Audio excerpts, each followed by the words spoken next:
Step 3, set up natin yung iyong copy trading account. So for example, tapos ka na mag-register and mag-fund ng account mo for copy trading. So ngayon, ang gagawin mo is number 1, bago ka mag-search ng kung ano-ano dito, is i-message mo si ating FCAT admin ng iyong UID. So that ma-ensure mo na connected yung account mo sa FCAT. So saan mo makikita yung ating UID?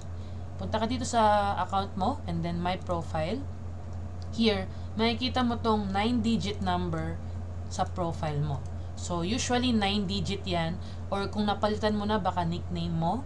So, kung napalitan mo na to agad ng nickname mo and hindi mo alam kung ano yung UID mo, just go to chat and then tanongin mo siya. Support team, here, pwede ka magtanong dyan. Okay, what is my UID? So, bibigay naman niya yan sa'yo. Ayan o, nag-set ka na ng nickname mo, for example. Okay. Kaya, hindi mo na mahanap yung UID mo. So, all you have to do is go to support and chat mo lang, what is my UID? So, lalagay niya na.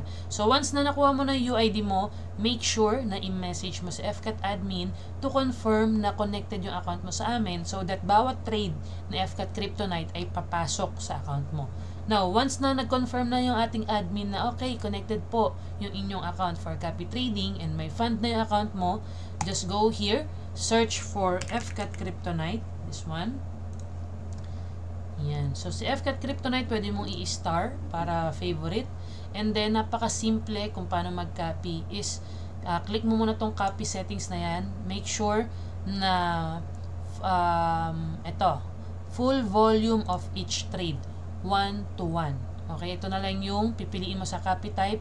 And then, lagay mo lang yung capital mo dito. So, kunyari, ang starting mo is $100, just put 100. Kung ang starting mo ay 200, just put 200. So, for example, yan yung iyong fund.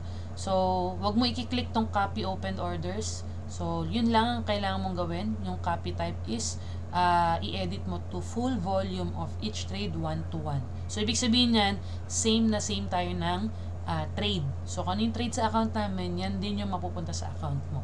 So, wala ka na ilalagay sa maximum loss and maximum profit. Just click copy and that's it. Na-set up na yung iyong account sa copy trading. Now, watch mo yung step 4 para malaman mo kung paano mo ma-view real-time yung mga trades na binabato sa account mo. So, make sure na panoorin mo yung ating video tutorial doon.